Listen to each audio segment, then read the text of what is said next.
Da adesso in avanti chi sbaglia paga e non è da escludere una rescissione del contratto anzitempo. Questa è in buona sintesi la minaccia da parte della dirigenza ai giocatori dell'Akragas in un momento di grande difficoltà del club biancazzurro che nelle ultime 3 giornate ha ottenuto appena 3 punti, malgrado 2 gare casalinghe e una trasferta tutt'altro che difficile. Per la società biancazzurra non c'è stato il massimo impegno da parte dei giocatori, nessuno escluso, tutti sono sotto esame. L'Akragas vuole vincere il campionato, ma di questo passo è impossibile.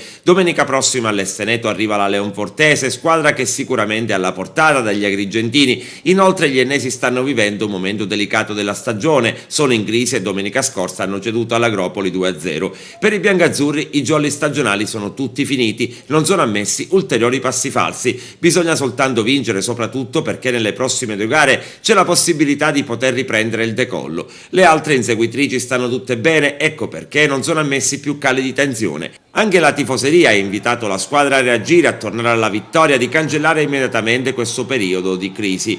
Con il 2015 le cose sono andate subito per il verso sbagliato. Oltre ai propri demeriti non possiamo di certo dire che l'Akragas è fortunato, i 2 pali colpiti a Gioia Tauro domenica scorsa lo testimoniano, ma i tifosi chiedono di più alla squadra, più cattiveria. Domenica allo stadio non sono da escludere anche dei momenti di protesta e polemiche della frangia più calda del tifo biancazzurro. Chi era a Gioia Tauro c'è rimasto male del mancato arrivo dei giocatori sotto la curva a fine partita. Nemmeno gli arrivi dei giovani under della Regina hanno creato entusiasmo. Forse ci si aspettava qualcosa in più dal mercato, magari un centrocampista, e intanto si comincia a lavorare allo stadio Esteneto. In attesa che si avvii il cantiere per dotare la struttura dell'illuminazione pubblica, si sta intervenendo sulla tribuna coperta dove penetra l'acqua piovana nelle giornate uggiose.